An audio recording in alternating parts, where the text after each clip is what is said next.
ये साफ साफ इससे पता चलता है। मैं अपने भाई को जानता हूँ, वो इतना कमज़ोर नहीं था कि खाली एक उल्टी से उसकी मौत हो जाए। उसके शरीर के इतने अलग अलग अंग पे इतने स्टेन्स, इतने मार्क्स थे, बर्न मार्क्स, उसको कोई भी देख के बता सकता है कि ये हत्या ही है। एक पिता के रूप में आया हूँ और एक पिता का जिसका बेटा खोया उसका भी लोकतांत्रिक अधिकार होता है और नागरिक होने के लिए नागरिक होने का भी मुझे कुछ अधिकार मिले हैं। आज 15 तारीख है, पुलिस ने FIR दर्ज किया है, DVR सीज किया है, कुछ चीज़ें उनको मिली भी हैं। तो it will be premature to say कि पुलिस क्या कर रही हैं।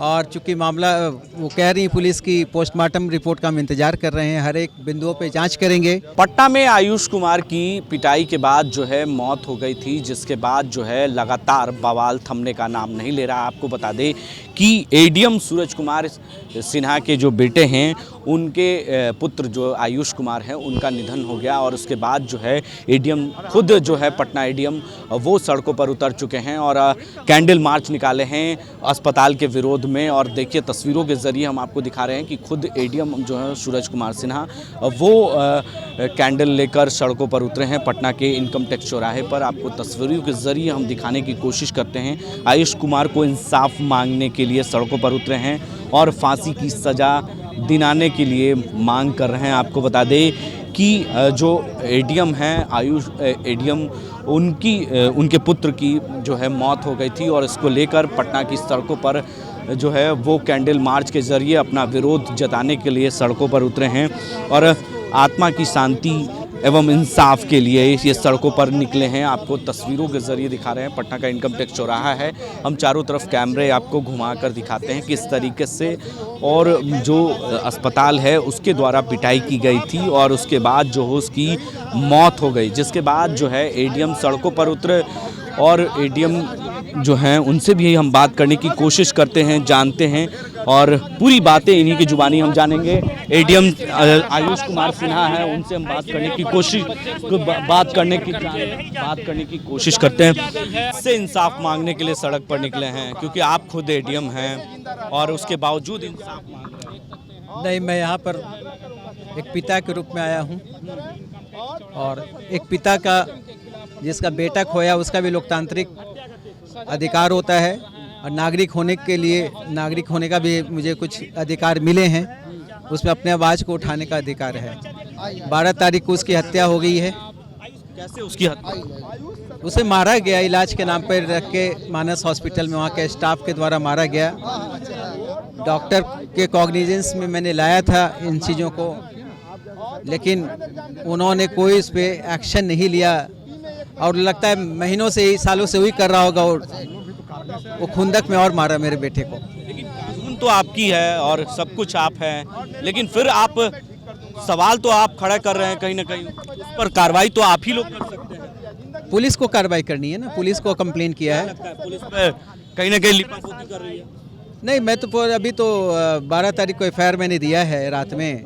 आज 15 तारीख है, पुलिस ने FIR दर्ज किया है, DVR सीज किया है, कुछ चीज़ें उनको मिली भी हैं। तो it will be premature to say कि पुलिस क्या कर रही हैं। और चूंकि मामला वो कह रही पुलिस की पोस्टमार्टम रिपोर्ट का हम इंतजार कर रहे हैं, हर एक बिंदुओं पे जांच करेंगे।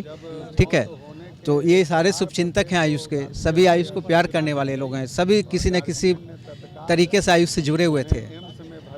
इन्होंने अपने दुख को कहीं ना कहीं लिपापोती करी, अभी तक गिरफ्तारी क्यों नहीं हुई? आखिर वजह क्या है?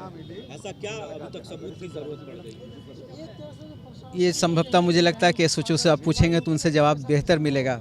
मैं पूरी धैर्य से उनके अगले एक्शन का इंतजार कर रहा हूँ। तो देखिए, एक पिता के रूप में यहाँ सड़कों पर उतरे हैं इंसाफ मांगने के लिए।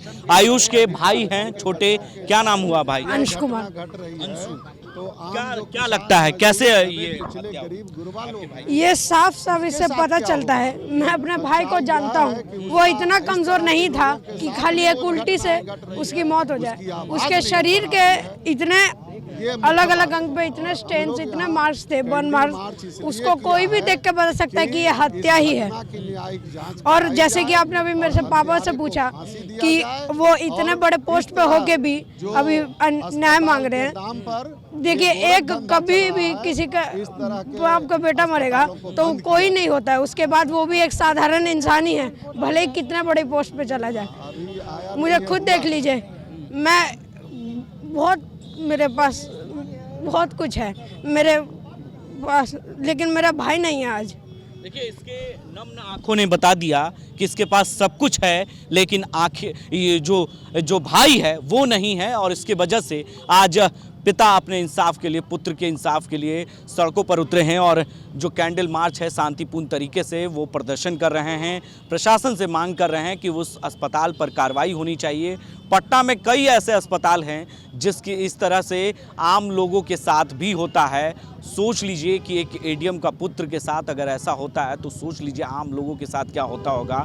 एक बड़ा सवाल है कहीं ना कहीं उस प्रशासन पर और सिस्टम पर एक बड़ा सवाल खड़ा कर रहा है, और इसको लेकर आज पटना की सड़कों पर एक अपने पुत्र के इंसाफ के लिए एक पिता, एक भाई, एक पड़ोसी, एक सहयोगी, सहपाठी, तमाम लोग सड़कों पर उतरे हैं अस्पताल की लापरवाही को लेकर और इंसाफ मांगने के लिए सड़कों पर उतरे हैं और जल्द से जल्द उसकी गिरफ्तारी की मांग कर रहे हैं। जिस डॉक्टर ने इनके पुत्र की मौत की नींद सुला दिया उसको लेकर अब इंसाफ मांगने के लिए सड़कों पर उतरे हैं।